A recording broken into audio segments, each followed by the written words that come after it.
সুগন্ধের বীজ বৃদ্ধি হলো কেন আসাম সরকার জবাব চাই জবাব দাও সুগন্ধের বীজ বৃদ্ধি হলো কেন আসাম সরকার জবাব চাই জবাব দাও সুগন্ধের বীজ কমাতে হবে নাইলে আমাদের আন্দোলন চলবে সুগন্ধের বীজ কমাতে হবে নাইলে আমাদের আন্দোলন চলবে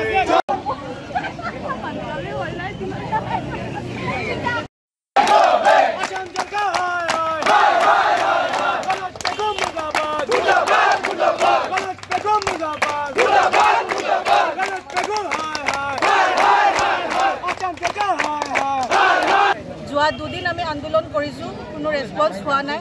আজি ৩ নম্বৰ দিন আমি এই গৰমত এই ৰ'দত বহি আমি সব ছাত্ৰ ছাত্ৰীক লৈ আন্দোলনটো কৰিছোঁ। আন্দোলনটো হ'ল যে যিভাৱে ফিজ বৃদ্ধি হৈছে, আগত আছিলে 4000, এতিয়া 4000ৰ পৰা হৈছে 7000, 3000 টকা বাঢ়িছে। 3000 টকা বহুত টকা।